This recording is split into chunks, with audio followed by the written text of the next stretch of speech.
Good evening students, welcome back to my channel. Today we are going to discuss about formation of mirages. Okay, na? Before knowing about the mirages, first we need to know what is refraction. Till now we discussed about reflection and all. Still some topic is left, but most of the students asked me to do this video. That's why I'm doing this formation of mirages, because it is omitted from the 10th class syllabus, but it is there in the 10th class ray optics chapter. But most of the students, intermediate students, asked me to do this video. That's why I'm doing this video. Later we will continue whatever till now 4 parts is done. Then we will continue. I will keep the part 5 as like that one. First we will look after. First, before going to this topic, mirages, first we will discuss about what is refraction. Reflection, you know, means ఒక opaque object మీద పడినప్పుడు light అనేది ఏమవుతుంది, it will reflect back. ఓకేనా? ఎందుకని? it is not supposed to allow the light ray to pass through that particular object. For us also it is not going to pass through us. Okay, that's why we are supposed to get the reflection.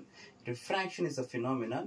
Here the medium, the objects will be a transparent or translucent, means the light ray can pass through the transparent objects, no, as well as translucent objects, no.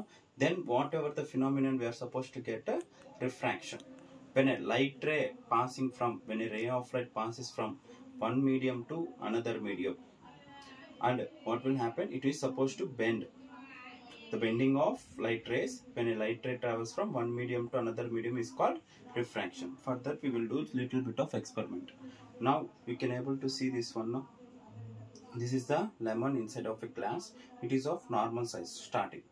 Once I am supposed to pour the water into this glass, means how it is supposed to look like for you? Looking like bulged. పెద్దదైపోయినట్టు కనిపిస్తుందా? Why it is supposed to happen? Okay, for suppose this is the marker, I'm supposed to, it is straight, you can able to see now. If I'm supposed to keep it this one, what is supposed to happen? Bending. It is bending, yes or no? But really it bent, no. What makes us to look it like a bent? ఎలా ఎందుకని అలా bent అయినట్టు కనిపిస్తుంది, అలానే bulge అయినట్టు కనిపిస్తుంది అంటే because of the phenomenon called refraction. Refraction అంటే ఏంటి? Bending of light race when it travels from one medium to another medium. ఇక్కడ మన లైట్ రే అనేది ఎక్కడి నుంచి ట్రావెల్ అవుతుంది? ఎయిరా, ఇదంతా ఎయిరే కదా. ఎయిర్ నుంచి దేంట్లోకి వెళ్తుంది? వాటర్లోకి వెళ్తుంది. అంటే వాటర్లో, ఎయిర్ నుంచి వాటర్లోకి వెళ్ళడం వల్ల ఏమైపోయింది? లైట్ రేస్ బెండ్ అయిపోయాయి. కాబట్టి లెమన్ ఎలా కనిపిస్తుంది? బల్జ్ అయినట్టు కనిపిస్తుంది. మార్కర్ ఎలా కనిపిస్తుంది? బెండ్ అయినట్టు కనిపిస్తుంది. Because normal it is of straight, marker is straight, and lemon also it is of normal size only, but due to the speed change in the speed of the light, the refraction is going to take place. We will see the speed of the light.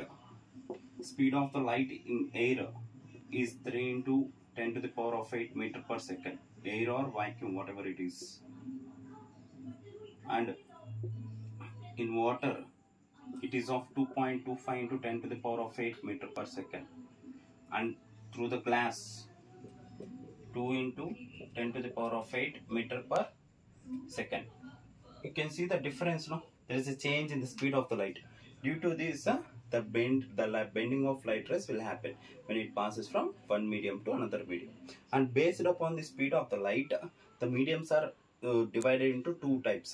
Okay, one is rarer medium, another one is denser medium. Rarer medium, denser medium. If the speed of the light is more, we can call it as a rarer medium. If the speed of the light is less, we will call it as a denser medium. Now among these three, which is the rarer medium? Air or vacuum. Which is the denser medium? Glass is the denser medium, because its speed is less, no?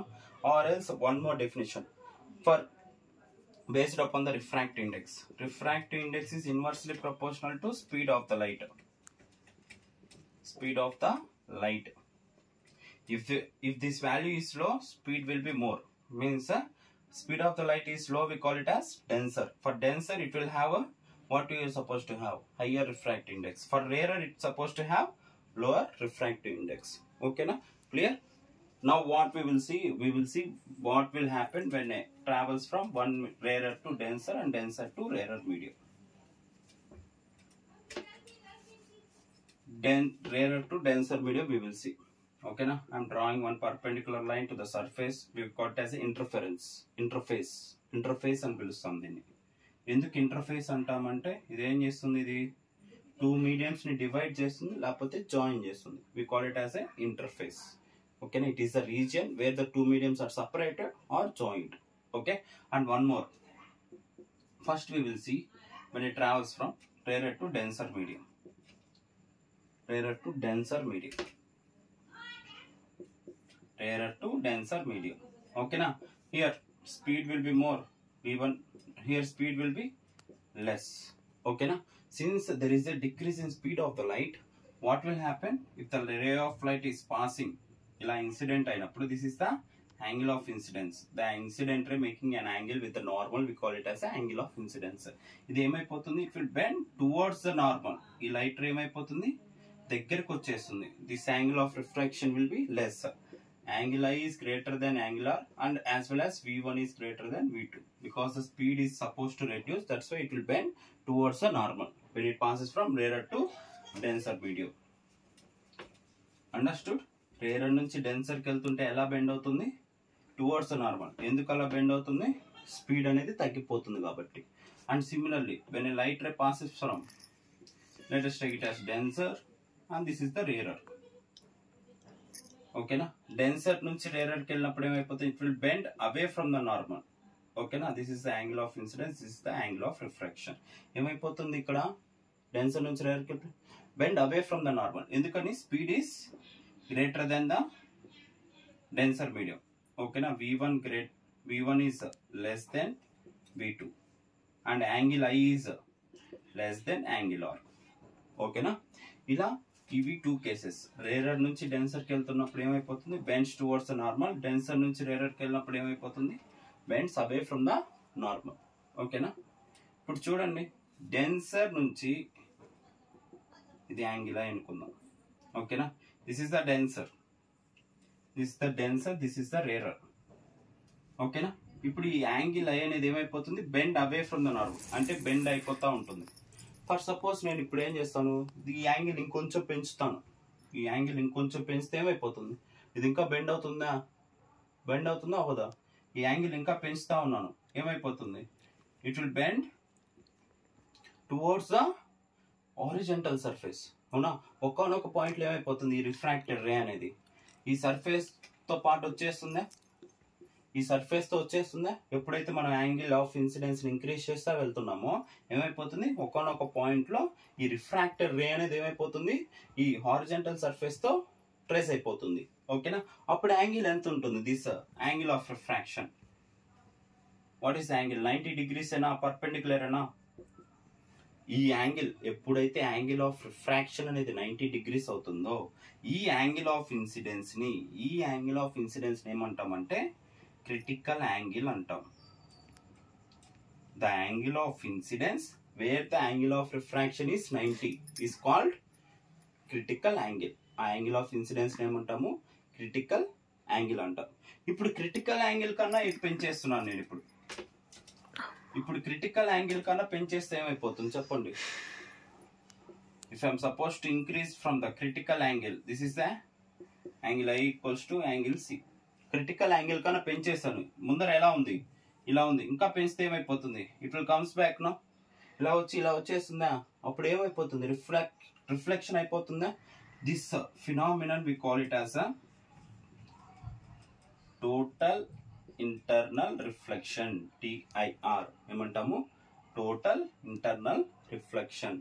ఓకేనా, where the angle of incidence must be greater than the critical angle, then the refracted ray will comes back into the same medium. This phenomenon is called total internal reflection. దీనికి two conditions ఉంటాయి. First, ఖచ్చితంగా light ray అనేది దేని నుంచి దేని గుండా పోవాలి, denser to rarer వెళ్ళాలి. అలానే యాంగిల్ ఆఫ్ ఇన్సిడెన్స్ ఎలా ఉండాలి, గ్రేటర్ దెన్ క్రిటికల్ యాంగిల్ అయి ఉండాలి. అలా వచ్చినప్పుడే మనకి ఫామ్ అయ్యే ఫినామినన్ ఏంటి, టోటల్ ఇంటర్నల్ రిఫ్లెక్షన్. ఓకేనా, based upon this total internal reflection we are supposed to have the mirages. ఓకేనా, వీటి యొక్క డైలీ లైఫ్ అప్లికేషన్ వల్ల ఏమైపోతుంది, what we will get mirages. Mirages means it is nothing but optical illusion. Optical illusion అంటే మనం ఊహిస్తాం, మనకి నిజం కాదు అది. ఓకేనా, జరిగినట్టు కనిపిస్తుంది, but once we went it is not the truth. ఓకేనా, అలాంటిది ఏమవుతుంది, మనం హైవేస్ మీద వెళ్తుంటాం. ఓకేనా, హైవేస్ మీద వెళ్తున్నప్పుడు దూరంగా ఉన్నప్పుడు ఏం కనిపిస్తుంది, అక్కడ వాటర్ ఉన్నట్టు కనిపిస్తుంది, అవునా? కానీ నిజంగా మనం వెళ్తే వాటర్ ఉంటుందా? నో. ఎందుకు అలా? అవి విల్ సీ ద మిరేజెస్. ఓకేనా, అలా కనిపించే వాటిని ఏమంటాము మనం? మిరేజెస్ అంటాం. ఇవి ఎక్కడెక్కడ ఫామ్ అవుతాయి అంటే deserts, on highways, when it is a hot day, బాగా ఎండ ఉన్నప్పుడు మనకి ఈ మిరేజెస్ అనేవి ఫామ్ అవుతూ ఉంటాయి. ఓకేనా, తెలుగులో మనం ఎండమావులు అని కూడా అంటారు. ఓకేనా, ఇప్పుడు ఈ మిరేజెస్ అంటే ఏంటి? Optical illusion. అలా జరిగినట్టు మనకు కనిపిస్తుంది. ఇది ఎప్పుడు జరుగుతుంది? ఏ ఫినామినల్ బేస్ చేసుకొని జరుగుతుంది? టోటల్ ఇంటర్నల్ రిఫ్లెక్షన్ బేస్ చేసుకొని జరుగుతుంది. ఓకేనా, ఇప్పుడు మనం ఫస్ట్ సన్ రేస్ అనేవి ఏమవుతుంటాయి? లెటెస్ట్ టేక్ వన్ ట్రీ,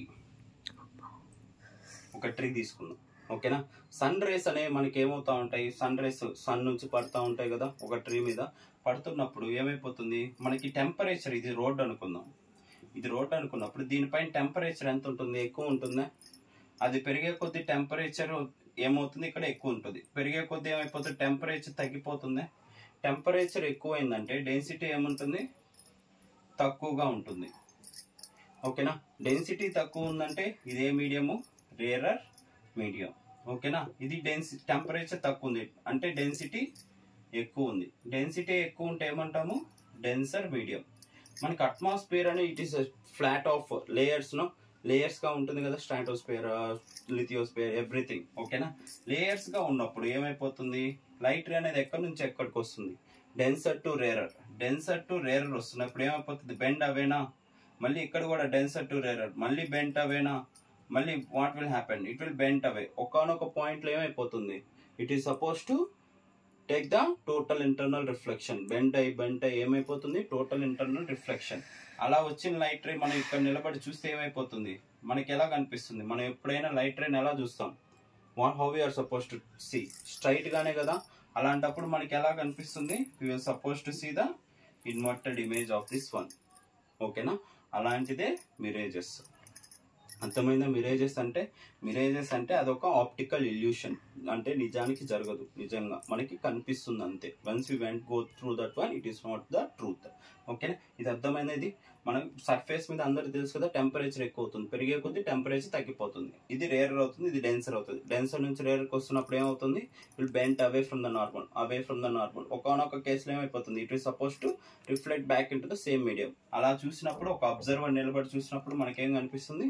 దాని యొక్క ఇన్వర్టెడ్ ఇమేజెస్ అనేది కనిపిస్తుంది. మనకి నీళ్లుగా కనిపించేదంతా ఏంటి? మనకి మబ్బుల యొక్క, క్లౌడ్స్ యొక్క inverted image. Clouds will be form of water and all, no? That's why we are supposed to see that one on the highways and all. Okay, na? Hope you like the video. Please like, share and subscribe. Thank you.